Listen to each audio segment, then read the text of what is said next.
What is going on, everybody? Welcome back to Orange Slices. I'm Heath Pearce. Today I'm joined by a special guest. He played for the United States in the 22 World Cup and the 24 Olympics, and he's still locking things down for Toronto FC. Walker Zimmerman. Walker, what's going on, man? Welcome to Orange Slices. Dude, you can just keep introducing me as many times as you want. The energy, the respect, man, it makes me feel good. We'll be right back after a quick word from our sponsors. The biggest stage in world soccer is here, and every goal changes everything. FanDuel is giving you a reason to root for every single one. Introducing Every Goal Pays. Bet on a match and get bonus bets for every goal scored in that match. More goals means more bonus bets, and all you have to do is turn on your token. The U.S. look like they are truly poised for a dream run at this point. From the opening whistle to the final kick, let there be goals on FanDuel. Visit FanDuel.com to get started now. 21 and over, select state. For Kansas, in affiliation with Kansas Star Casino. 18 and over in D.C., Kentucky, and Wyoming. Gambling problem? Call 1-800-GAMBLER or 1-800-MY-RESET. In Connecticut, call 1-888-789-7777 or visit ccpg.org/chat. In Maryland, visit mdgamblinghelp.org. In Massachusetts, visit gamblinghelplinema.org or call 1-800-327-5050. In New York, call 1-877-8-HOPE-NY or text HOPE-NY. In Louisiana, call 1-877-770-7867. And listen to Orange Slices, sponsored by FanDuel Predicts, wherever you get your podcasts. Now let's get back to the show. I've talked about it on this show. I called you a legend when I saw you the other day. You didn't like the term, but I do believe you are in that legend category, both in what you've done in Major League Soccer as well as the national team. So I'm not backing off of that. So you're a legend to me, and you're very much still part of the men's national team pool and growing your presence and growing the game. And now you're doing some stuff on the media side. So you've been in the studio covering the World Cup. What's that been like for you? You know, you come from a background where generally being a captain, you're doing a lot of media, but usually it's a lot of softball type of questions, right? They put you in a good spot and it's like a Q&A, but now you're probably experiencing a little bit more of, you know, you got to talk, and it lives forever on the internet. Have you had any, we've discussed Dax a couple of times over the last few weeks on his take on Messi. Has there been anything for you that you've said where maybe you've gotten a little bit of stick for, or something you double down on since you've started into this media journey? Yes, certainly a lot more hard-hitting questions, more moments that are getting probably a little bit more exposure than your local MLS media markets. I would say the one thing that I was just a part of a broadcast for was we were talking about Cape Verde and just the result that they had in their first game. And the slander that we got in the comments of like, oh, give them their respect. Like, we'd be here anyways. Like, we're not just some small team that can't compete. It was more like that, which was fine. Like, I don't know that we said anything bad. We're just like, it was a surprise. Like, Spain's a good team. Like, yeah. I'm not saying that you have a bad team or shouldn't be there. It's just, it was a great result from an underdog. Sorry, I called you an underdog. So that was probably the biggest, in terms of comments. I will say it's been weird being on like social media now, because a lot of the notifications are coming from the broadcast side of things and all the clips that you're tagged in. So yeah, it's been different. It's been fun. It's been a way to keep me really invested in both the US and just the entire World Cup in general. I'm getting to cover a lot more teams, learn a lot about different players from other countries that I didn't know before. And it's been a fun thing. I'm not a big sports guy in general. I don't watch a lot of sports, right? I just don't. And I did a Sports Center hit 2 nights ago, and the Giannis trade was happening, and they were waiting for it, and they're like, okay, we're going to push it an hour. And then I jumped on and did it. And the next morning, usually, and I didn't even know. So I did the first one a few weeks ago, and I'm getting all the dads in my neighborhood who are sports junkies, that don't even know they don't even know what I do. They don't know my background. They're throwing it into these group chats. And I was like, okay, people are watching this. And then they were commenting on how I pronounced Cape Verde, and they're like, well, is it Cabo Verde or is it Cape Verde? It's not Cape Verde. Yeah. And I started getting killed by these guys. But then I realized there are people that are just into all the sports. And I got the letdown. The next day I sent an email going hey, do you guys have access to the clip? And they're like, hey man, it was a great clip. We loved working with you, but it didn't air because, the Giannis trade happened. And I was like, yeah, but things were going on. Yeah. And I put a lot of time and energy and invested into this whole thing. And they're like, this is US Iran level stuff, when a player gets traded like this. And so I got bumped and had to just eat the fact that my take wasn't worthy of getting on the show. But, for you, just generally kind of going through this, you had a good point right now that you feel more invested, right? And it's hard when you're playing the game. You have your games, you're recapping your games, you're prepping for the next one, and then you watch the U.S. And it took me a long time, by the way, to watch the U.S. when my career ended. Club was like whatever, but like at the U.S. level, I just have this funny feeling, and you're kind of feel. And I want your take on this. You kind of feel weird.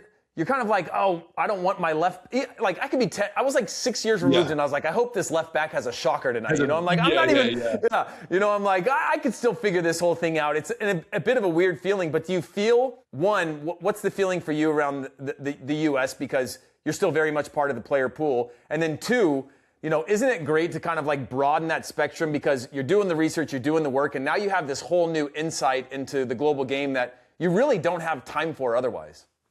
For sure. Yeah, I would say it's always a battle. Like you want to be a part of the national team.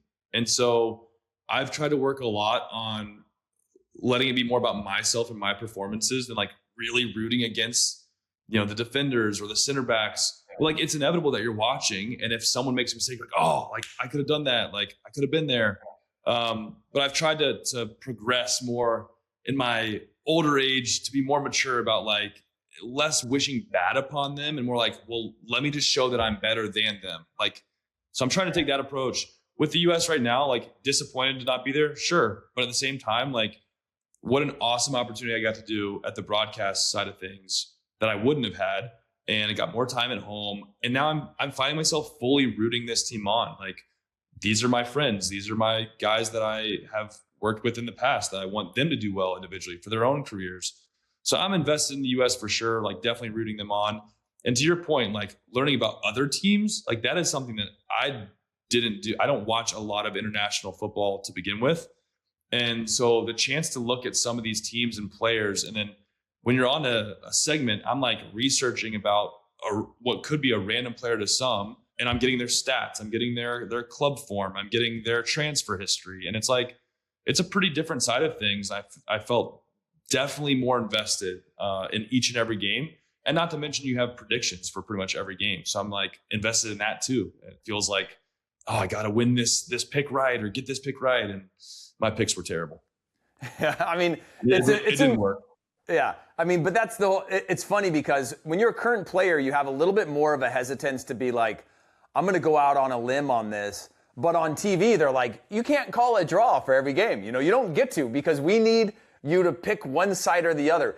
And it's such a toss-up. In the international game, like, again, when we used to qualify, you'd grind out results in Central America and you would, for World Cup qualifying, and you'd be more disciplined. But everybody has a level of discipline. Everybody has a level of tactics now that the margins are just, so, you mentioned, Cape Verde, like the margins are so slim that you saw Ghana doing the same thing, just bunker in and being like, we're going to make it impossible for you to get through us if you're England. And, not just in a way that's playing not to lose, but doing it in a disciplined way. It's hard. It's hard to predict things. It's hard. It's so hard to break down a low block and organized, committed team. And like, I think that's what people don't understand about CONCACAF as much is like, you have all of that and add on the conditions that we're playing in. Like, it's not easy. And people are like, oh, like you're so much better than these other teams. Like, I mean, it's just tough in general to break down a lower block in a hard environment. It's not as easy as we think. And we've seen a lot of success from quote unquote underdogs in this World Cup. What's funny is we've had Hector Moreno. I don't know if you know him, but he's a great guy. We've had him on a few times on the podcast, and he's just been kind of coming and checking in. It was a shared trauma, and I didn't expect that to be the case because obviously this is a guy who, has had to play his entire life. I mean, he spent most of his professional career in Europe, but generally coming up in Mexico, difficult environments, things like that. But he was like, even as a Mexican player, in Europe, they were just like, oh, CONCACAF, what a joke. Like, it's so easy to qualify there. And he repeated like verbatim back the same difficulties and traumas that we go through in some of those difficult conditions. And I was like, thank you. We just need more people from the region, even from Central America, being the ambassadors for like how challenging it actually is. And now World Cup qualifying is different forever, but for sure. Just that shared trauma was really important for me to be like, oh, somebody from a different country is experiencing this as well. And then also you add on the travel, which now these other teams are experiencing. Oh, the U.S. is huge. Like we have to go from East Coast to West Coast, whatever. And then the heat. Like you're playing sometimes in some brutal conditions. And we saw that in the Club World Cup even more so, with teams that just couldn't handle some of the humidity and the heat. We're like, yeah, it's not easy playing in these conditions, and then add on a travel to like an even further Central America team. So, it makes you feel a little bit better about the grind that is World Cup qualifying. And man, I miss it. I love qualifying because you find out who you are. It builds a lot of character. So am I happy that we got the automatic qualification? Sure. But like, man, there's something about World Cup qualifying, like in those hostile environments, that is so special. It builds a lot of team character. For the 2022 World Cup qualifying, we did a project with Paramount Plus where we were hosting 3 watch parties, Kansas City, LA, and New York, for the US-Mexico game. And we were like, guys, this is maybe the last time ever that there is like, because 48 teams, there's still stress in that, but it is very different than like going into your last 2 match days and needing a certain amount to get out of it to get to qualifying. I think it's going to be forever different, but I remember being like, guys, take this in. This might be the last time that there is this level of like angst and anxiety for the team to perform. Do you feel like qualifying is probably different forever at this point? I think so. I mean, adding another team or two from CONCACAF, it's different. I will say though, like the region in general and as a whole has gotten a lot more competitive and a lot better and deeper with the rise of Canada becoming more of a force. Panama has definitely improved over the last 2 cycles. Costa Rica maybe has gone down a little bit from what they were back in 2014, 2018, but you still had games against Jamaica, Honduras. Like these teams are good. El Salvador, like they can pose a threat. But I think when you add on those extra 2 spots from CONCACAF, like you would like to think that just gives the U.S. and Mexico, Canada a really good chance to consistently qualify. Yeah. Before we talk about U.S. Turkey, you were just coming off of a watch party with your teammates, right? Watching the Canada game. Yeah. And I was with you last week sometime, and you were saying that most of your team is Canadian, right? And now you've got the academy players, and there's a full kind of development pipeline. So what was it like now sitting with them, watching this game and experiencing it almost like as an outsider, knowing that, what Canada means to so many people that you were just watching the game with? For sure. And it's not even just the teammates. I know our team is heavily Canadian, but also you're talking about staff, kitchen crew, like everyone who's involved with the club. A lot of these people are Canadian and have lived in Canada their whole life. And so they were very passionate. Every big moment, every chant, it's like they're on the edge of their seat. They're standing up like, oh, and it's like adds the excitement to the match and got me cheering even harder for my teammates, and Richie and former teammate Jacob Oso. It's like, you're rooting for those guys. And obviously I wanted Canada to get a result today to win the group, but Switzerland proved that they're a top side as well. So we'll see who they end up matching up with. But it was fun to be a part of, a closed down movie theater that felt like it was all of us rooting for Canada. I'm looking here now. So Canada secures the 2nd place position, right, in the group? Yep. And so they'll wait to find out who they're playing. But I mean, 2nd pathway seems a lot better than being a 3rd. So, I mean, 100%. We'll find out how these things play out with the seeding of the 3rd teams. Like, for U.S. now, right, they secure the group. They could have a favor. Like, there's no favorable in the knockout rounds, right? Everything's different. Is it going to be Bosnia now, though, since Bosnia won? Like, aren't we lined up to play the 3rd place winner of Group B? Like, I want to say that I heard that prior from some of these teammates, but I'm not 100% sure that's the case. I don't think so, because it's funny that we're having this conversation in real time, but from what I understood, it goes into a seeding of the 3rd place. So it's one of the 3rd place. Yeah, and it's like 5 5 different teams it could be based on where they fall into all this. So I could be wrong, but I think the most likelihood was that it's Bosnia. The big conversation is how much do you play Pulisic, rotating the players on yellows, but there's also like a massive need to have that continuity and momentum continue, because you've been in it. Like, momentum is everything in any sort of tournament that goes into the knockout rounds. Yeah, I think when I'm looking at this game, I think the priority is the rotation and health, and obviously the yellow cards, obviously guys that have, little injuries. So like, I'd be shocked if we play Pulisic. I'd be shocked if we play anyone who's on a yellow. Like, I think it's going to be heavily rotated, and we'll see, like, does he keep the guys in who have been starting who aren't on yellows and play them like 60 minutes and then sub guys on? For me, I think it's probably more of rotate and then sub on the guys who have been playing in the last 30 minutes to get them like a little run out. That would be probably how I would approach it. But I think the main areas would be, what are you going to do at the center back spots with Chris Richards being on the yellow? You probably want to rotate Tim Ream. So, yeah. I would imagine that they're rotating at least 2 of those spots. But yeah, I think heavily rotation is the way to go. I think momentum can be carried in more than one way. It can be the other guys stepping up, providing a boost, getting them more into the tournament. And then also, like you said, if you want to keep them sharp, you can get sharp in your 20, 30-minute cameo, no problem. How unique is it this World Cup in that you're seeing it, the 26-player walkout in terms of, you and I have both been in plenty of national team camps where you're waiting to get in and you feel part of the team, but depending on results, you can sometimes feel, disappointed in that you wanted to play or be more like, there's only so much you can be part of it, even when you're like the front row seat cheerleader for your team. How cool is that, I guess, of an experience to allow people to be out there and feel the energy of the stadium, not just tucked under a bench, what might be however many games and never really get any minutes? I'm really enjoying that part, to be honest, because I think back to some of my favorite memories, and especially back to the last World Cup, is like, it's walking out for that first national anthem, seeing the friends and family, having that experience of like being so grateful and in the moment. And I think by bringing in all 26 players, like you're giving them that opportunity as well to be a part of it, be on the field. Their families, their friends are there. They're seeing them out there, and you're getting to sing your national anthem with all of your teammates. I think it's been cool. I like it. I know some are opposed and say, "Oh, you got to earn that spot to be in the 11." But for me, it's like they get their own chance with the starting 11 photo. Like they'll get that memory. I think having the whole group out there together is a cool twist. It's funny, and this just came to mind when you said that, is there was a pivotal moment in the national team. It had to be around 2009 or something like that.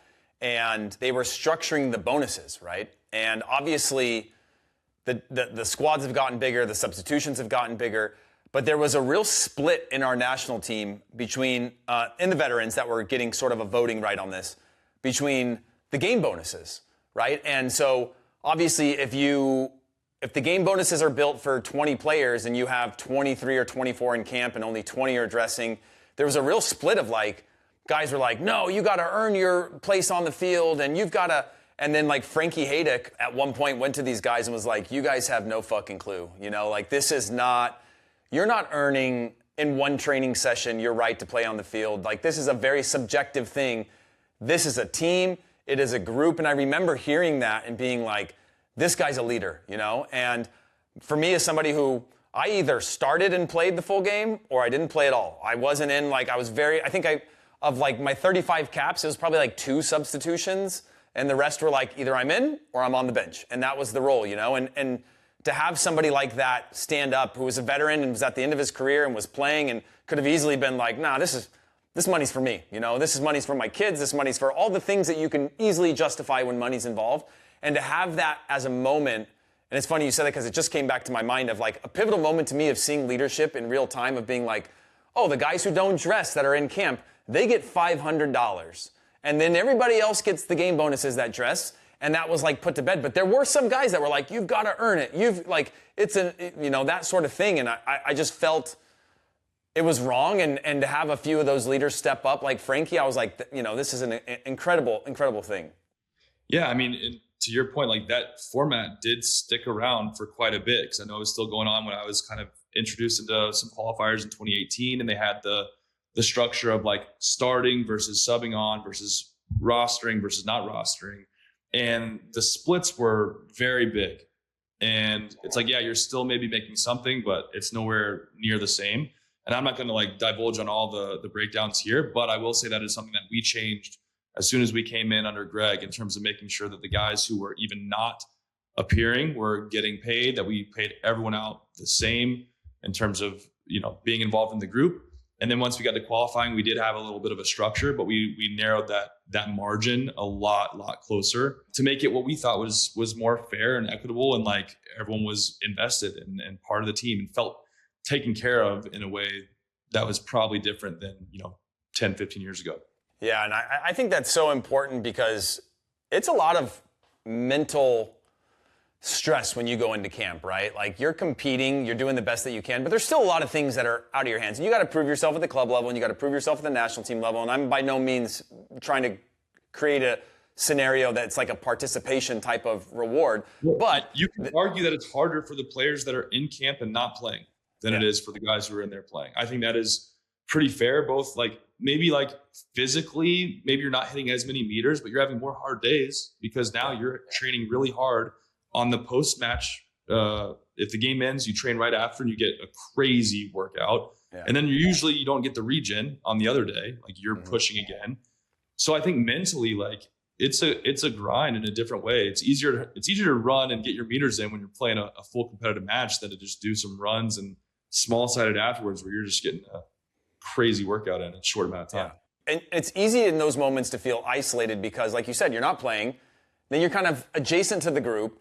They're doing a regen. You're out competing, again. And then it's like, it can create that separation. So the more that you can create these mechanisms that create that togetherness, I thought was, especially when you look at the grand scheme of it, it was like 2% less for every player to like get everybody under the same level. But there's still some of those people that, have every right to feel that they how they felt about it, that it's like, no, like you fight for the spot. When you get the spot, you fight like hell to keep the spot, and then you should be, rewarded however different than other people, which again, some people like it. I wasn't one, especially in the national team, especially, and again, with that like grit and fight and this American mentality and all the things you want to bring together, like you want to create as little friction as possible when going out on the field. So if I am on the bench and I'm not in my own head and I'm not depressed and sad and being like, why can't I? And you're going like first goal chance, you're running to the sideline in the way that you want your teammates to do. We'll be right back after a quick word from our sponsors.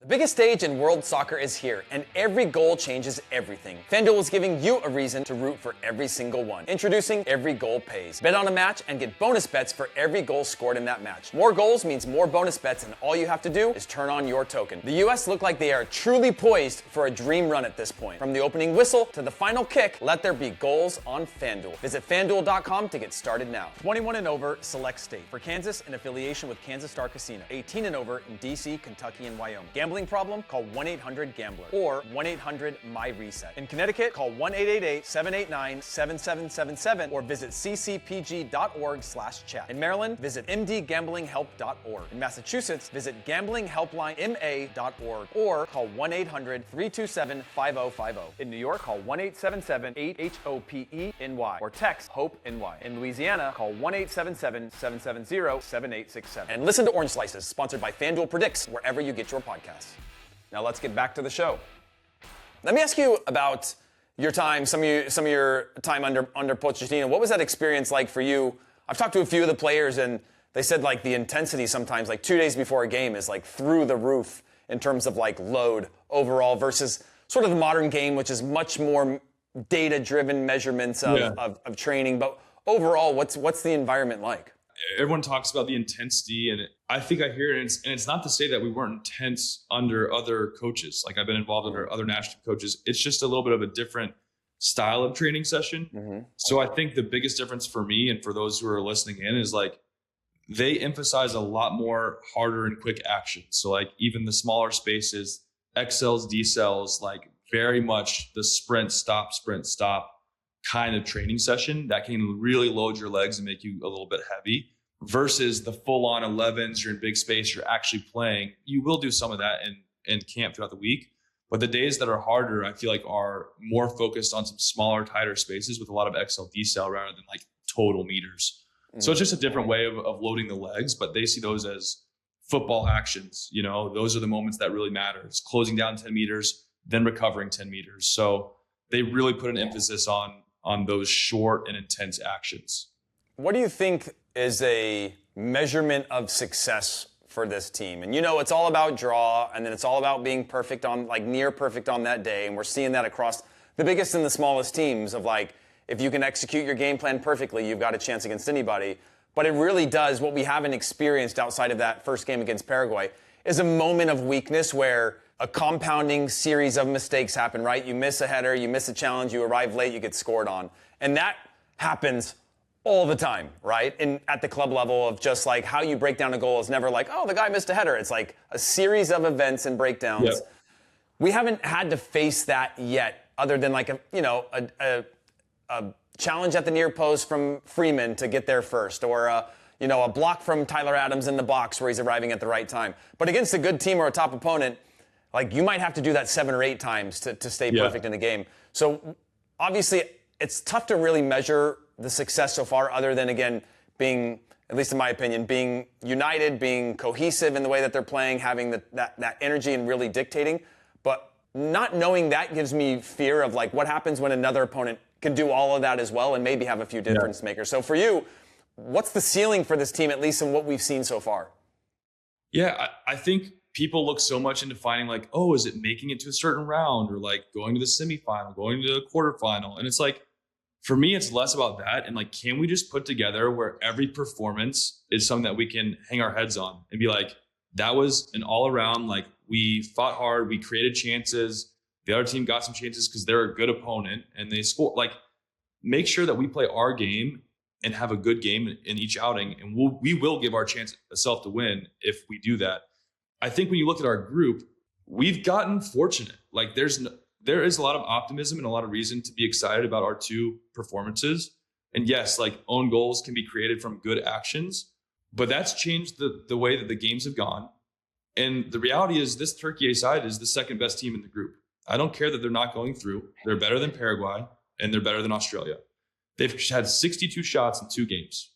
They have attacking players that are world class. I think that they will present more of a challenge than what we've seen in the first 2 games, despite being out of the tournament. So it's going to be, and then, it is a good thing that if they do rotate, it's always like, oh, well, even if the result doesn't go our way, like we were rotating, whatever, like there's kind of a narrative either way it goes that is going to be positive for the US.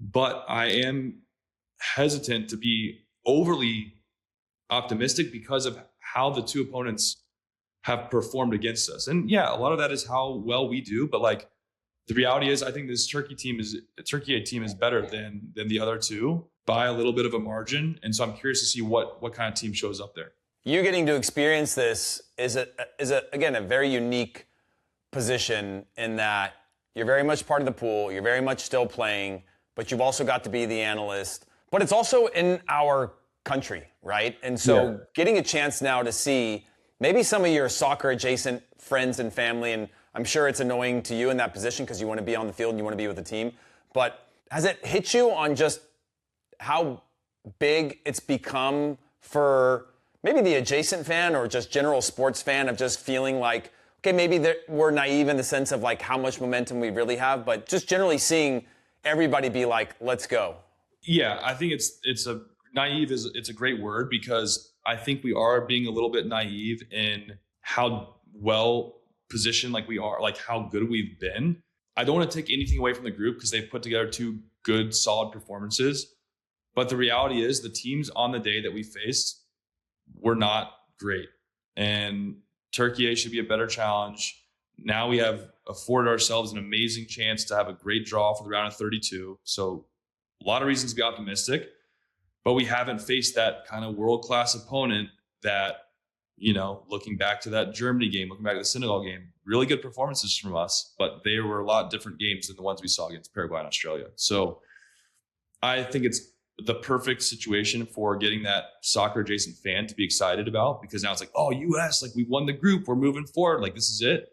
But we got to make sure we keep bringing that same kind of performance every single time, no matter who the opponent is and what they present on the day. Let me talk a little bit about your mentality as a player. So, like, I talk about this a lot that I'm assuming your dream growing up was to play for the national team. Is that a fair assessment? For sure. Once you played for the national team, the goalposts shift, right? So then your goal becomes, I want to play in a World Cup, right? You do that. But that's never enough, right? You never get to be like, okay, you tasted it. Now it's like, okay, now I want to, I want to wear the captain's band in a World Cup. Your goal just keeps on moving. Do you think, and, Dax McCarty had a great answer when he came on and said, when you've played 18 years in the league and, you've gotten a chance to play for the national team and you've done great things, like really tough to complain about what you've accomplished. But the athlete and the competitor in you never really takes stock of that, and you never really let that weakness come in where you're like, oh, you know what? I'm good. So, for you, kind of what was that journey, and is your biggest memory playing in a World Cup, or greatest memory of putting on the crest for the first time? Sort of, if you can rank them, how would you rank them? I love that you brought it up because it's a perfect example. And I remember this exact moment as clear as yesterday. But I'm at my local YMCA. I'm a senior in high school. I'm getting ready for a U18 national team camp. I've been involved in the U14s, the U15s, kind of had a growth spurt, some injuries, didn't go to residency, wasn't a part of the U17s. So this is my first By the way, imagine if you stayed like 5'8", what would have happened to that guy? Yeah, I have no idea. So it was a good thing that I missed out that year. Yeah. But we're going into U18s. I hadn't been involved, so obviously for a year or two. And I remember I was basically training, doing a lot of kind of mini triathlons where it'd be after school, I'd be going to the local Y, doing a bike, doing a swim, doing a run, whatever. And this specific day, I'm probably a week out from camp. And I remember I'm pushing myself on the bike, trying to just kill myself, getting fit for camp. And I go, I don't want to just make the U18 national team. I want to be the captain of the U18 national team. And I'm saying this all in my head. And when I say it, I'm like, that doesn't feel like enough. And I go, I don't want to just be the captain of the U18 national team. I want to be on the full national team. And it still didn't sound like enough to me at the time. True story, swear on my life. I then was like, I don't want to just be on the national team. I want to be a captain of the national team. And from that moment on, it was a whole buildup of just kind of was on the national team, all the way through, and ended up having the moment, you get your first cap, whatever, and then became the captain of the national team for the first time. And it brought me back to that bike. And I was like, this feels right. This is right where I always dreamt to be, but also where I expected to be. And I think a lot of athletes get asked oh, could you ever imagine that you would ever be playing in a World Cup or an Olympics? My answer is always absolutely 100% yes. Because from the time I was training and going through the youth national teams, it was always no, that's not good enough. I'm going to keep working until it's this. And then to your point, am I satisfied with one World Cup, one Olympics, one accolade in MLS? It's no. And thankfully I came to that realization, with my wife, we were in one off season a few years ago. I think it was probably after the World Cup or a year after, just come off a couple of Defender of the Years, World Cup. And she's like, are you satisfied with what you've done? And I thought about it and I was like, honestly, I think I'm at the point now where I don't think I will ever be satisfied or really able to take in what I've done until I'm completely done. Because you take the 7 to 10 days off every year and then you get back to the grind, get back to the fitness, back to the desire to win a championship or whatever it is that you set your mind to. And you don't think about it. You don't have the time to pause and reflect because there is always something, to your point, that's next. And so I love that question because that for me is, I wish I saw that more in some teammates, because even dating back to youth national team, you would see guys that were the best on U14, U15. And it's where are they now? They're not even playing. And you're just you were more talented than I was. I wish you just never stopped. And I'll be more proud of myself at the end of my career if I can continue that mindset. And then when I'll hang him up, I'll be okay, wow, that was actually a decent career. And I'll be able to take it all in. It's funny you say that, I absolutely can imagine myself being there. And I think that for the people that do end up making it at any elite level of any sport or industry, you kind of live it a million times, right? Almost to the point of exhaustion, right? You live it in your sleep, you live it all day long. You sit, sometimes, you're sitting around and you can't figure out why you're stressed out or mad, and you're reliving a goal you gave up or a goal you scored or something you want to do or something you need to achieve. And that it's that visualization. It's that deep thought that you don't know you're doing sometime. And my example is that, and I didn't remember this till years later, is starting in 7th grade, I started signing yearbooks, Heath Pearce, U.S. men's national team. And I didn't remember this till years later, but looking back, I didn't remember that as a specific memory until friends started sending me pictures of this when I was much older and achieved it, of being did you know? I'm in my mind, that was the only thing that mattered to me. Whatever it was going to take, I was going to get to that level and put on the jersey. And that was coming out of 94 where I was I want to be Kobe Jones, Back then, though, you're already living in this mindset of the belief has to go beyond any reasonable doubt and then to like sort of program that and then continue to take steps on that. It's hard though, because you achieve something and then the next thing has to come because you realize maybe you didn't aim high enough or you're this close to the next thing and you've got to keep going. Absolutely. And that's the motto for this national team. It's like, don't set a goal that we got to make to a certain round. Don't say, oh, we got to make it to the quarterfinals for it to be a success. It's like, no, could you beat anyone on any given day? Yes. Then why not try and achieve that? Because you never want to feel like now what happens if you say, oh, quarterfinals would be great. And then you make it to the quarterfinals. You're like, oh, well, we did it. It's like, that's not a great attitude. So I love that. Did Bob Bradley ever say to you, he used to say this in the national team, and it opened my eyes up in a way that I didn't expect. And it was a lot of things now, because I retired when I was 31. I got to the point where I had the hip surgery, I had a tib fib fracture, the whole right leg was basically shutting down. And the only thing that I measured my success on was, can I play at the national team level? And the moment that I couldn't, I just knew that it was an unhealthy place for me. Physically, if I couldn't get to that point where my head and my body were on the same page to get to that, I needed to be done. But Bob used to say this thing in practice, which is, good idea, but is there a better one? And this saying to me was important in a lot of ways because it made me realize that there is no sort of binary, right? There's a binary in the score, but generally there is a canvas and parameters set to the game. Did you ever hear that from Bob or any other coaches that maybe said something to you that opened your eyes up to being like, oh, he complimented the ball, but said in another way, like, is there a better ball out there? Is there a better option as opposed to completing that pass? Yeah, I did hear that from Bob. And it was usually like play an extra pass was like a big thing for us at LAFC because we were very possession oriented, very dominant, and we'd get into attacking areas very well. And he always stressed like make the extra pass was important. But yeah, I mean, there are things that I think what I appreciated about coaches who are like that is, especially as you become like on your path to becoming a pro, a lot of your coaches are like, you're their guy because you've been the best on your youth teams. You've been your best on your college teams or one of them. And so coaches are typically like, always complimentary of you. And I like the fact that a coach can then come in and say, hey, that's a pro level pass. But like, here's a world-class pass, or like, here's something that will take you to the next level. So example would be like U18. It's like, yeah, I'm winning every header in the back.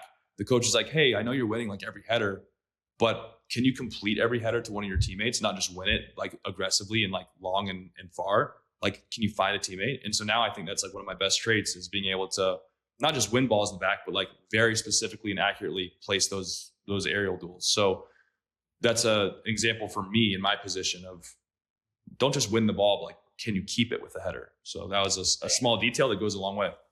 That's a huge thing. Just those little details that go from being like towering center back, timing on the header, the physical duel, to then being like there are, multiple phases beyond that can separate you from the next guy, which has obviously allowed you to win, Defender of the Year and a number of these things that you've done at this level. Do you have we've had a few different guys, whether it's Kobe Jones, Marcelo Balboa, talk about like that first moment or their biggest World Cup moment that sticks in their head. Do you have one that you distinctly remember, whether it's at the hotel or with family or with friends or the moment on the field or the noise? Do you have one that's sort of like, if somebody said like draw a World Cup memory, that this is the one that you would try to paint for somebody? Yeah, for me, it's walking out and was the national anthem for the first game against Wales. And it was looking over at the family and friends. And it wasn't just my family and friends. I've talked about it before on some other different podcasts and media things, especially the last couple of weeks. And it's just like that moment of appreciation of like how much sacrifice that whole entire section did for each one of us. Like I thought about obviously what my parents and brothers and wife at that point had done for me. But then I was like, oh my goodness, it's the same for every single player that's out here. We would not be here without the sacrifice and love of that section. And so I was just like overwhelmed with gratitude. But it wasn't like the gratitude of myself being there. It was like, thank you guys so much for allowing us to fulfill our dream. And that was for sure the moment for me that was like the most real and the thing I'll probably remember the most. I was very smart with my money and investments during my playing career, I was very curious and kind of went down a number of routes early on, including kind of starting to get into media while I was still playing. But every once in a while, I'd set a goal and be like, if I do this, I'm going to buy this thing. Have you incentivized yourself on any of the goals? And then, in terms of rewarding yourself with whether it's a expensive or not expensive item, that's like a keepsake for you as something that, you rewarded yourself with? Because it's very easy to be like, oh, the player career is short and you should, hoard all your money and you never know when it's going to end and all those things. But you also have to find some little moments along the way to enjoy yourself. Yeah, two things come to mind. The first one was, so I'm very close with Christian Roldan, Jordan Morris, and Aaron Long. And we had kind of gone through the whole qualifying process together. And we felt pretty good going into the final selection of the roster. Like I think we're all going to make it, because we had survived basically this like MLS camp in November that was in Dallas. And sadly, one of our friends, Paul Ariola, got the conversation with Greg there. Hey, I'm not taking you to the World Cup. We were all four there. We didn't have that conversation with Greg. So we're like, I think we're all going to be in the clear. But we had said earlier in qualifying that if we all four of us made the final World Cup squad, that we would get a Rolex. And I'm like not a huge spender designer type thing, but the boys all made their roster. So we all went and we got a Rolex. So I do have that. The other thing that my wife kind of like unintentionally started was when I won my first Defender of the Year, she got me like a Gucci watch and was like, this, you should celebrate like these things. And so then the next year when I won it again, she got me like Gucci slides, which like I haven't even like worn really. Cause I don't know. I'm not a very fashionable person, but it is cool in the sense of like having something that like I wouldn't normally buy for myself. I now look at that watch. I'll look at those shoes. I'll look at the other watch and be like, it's really cool every time I put it on because it's so connected to that memory and that moment. And I think it's a really good thing for guys to do is like, and it doesn't have to be like, it doesn't matter the cost of it, but like doing something intentional or having something intentional that you can, anytime you look at it, that you see it, that you wear it, that you're like, man, I am reflecting and I'm proud of like what I did to earn this. Yeah, that's great. And it's hard when it's in real time too, because you're like, this is not that necessary. And I had a few things. So Bees used to like basically spend his camp bonuses by picking up the tab after the games at places for us, and we'd be like, Bees, let us, and he's like, no, I got this. And we'd be like, man, life is good over there, huh? Like, amazing. But I had a few times where myself and Tim Howard would go out and we'd get like, a bag or, we had messenger bags back then. I had a messenger bag and a duffel. And like the worst thing I got though was I think we were in South Africa and Tim and I went and got these Louis Vuitton, it's called a pilot bag. And so it's a roller bag, but it doesn't fit anything.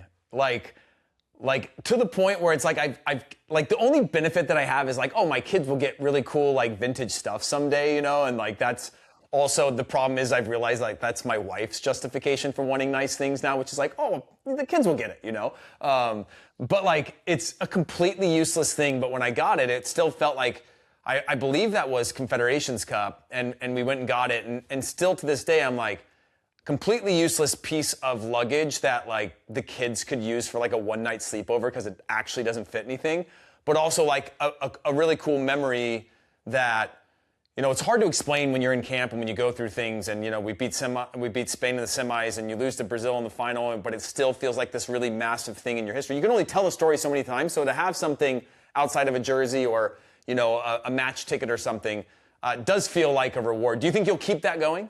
Yeah, I mean, probably. More Gucci slides? I mean, that's the goal, right? I don't think I'm doing it to get something designer because I don't really wear it. But yeah, I think I want to try and cement like a legacy in this league and for my family to look on years from now. It'll be cool. Like when the kids grow up and like, oh, like you actually played a decent amount. Like, yeah, dad was a grinder. Like, don't you worry about that. Did you make it on Dax's wall of fame that he built at his house? Did you get on there? Yeah. Of course not. It's unreal, right? The lack of loyalty that it's just like the A-listers and none of the friends and teammates. He looks at the Instagram followers of the people on the wall and he goes in order. So he's like, okay, I have Messi, I have Henri, and we don't have that many followers. We don't have that clout. So it's a shame that it's like people he doesn't know make it on the wall, but the people that he does know and respect, like they have no chance. They're with Pontiac in the trash can. Yeah, exactly. The reality is that 10 years from now, when you get to kind of that gap that I am from playing the game, and we're the only ones texting him back, we're getting up on that wall right away, you know? And you know that he's going to have those things framed, and he's going to get us on the wall. Yeah, it'll come. Well, anyways, man, we'll let you get going. We appreciate you jumping on to Orange Slices. It's always great to kind of hear your brain and the unique position that you're in because, one, I don't envy it because everybody expects you to say something, and everybody expects to take, and you also have to navigate your role as a leader within the league, a leader within the national team, a leader at your club team, and so I appreciate the fact that you're willing to put yourself out here this summer and obviously think that you've got a bright future in media if you want to go down that route, but I appreciate you hanging out with us. Of course, man. Anytime. Thanks for having me on. Of course. And if you haven't already, make sure you comment, like, and subscribe to Orange Slices. Follow us on Slice of Soccer. Leave us a rating and review. And until next time, on behalf of myself, our production team, as well as Walker Zimmerman, we'll see you guys on the next one. The Orange Slices podcast is a 4Soccer production in association with Gemini 13. Executive producers are Heath Pearce, Charles Steinauer, and Mark Harine. Associate producers, Alexis Arancio, Jenna Martin, and JJ Casillo. Written and produced by Mike Milberger, edited by Daniel Rue. With a special thanks to FanDuel Predicts, Scott Teich.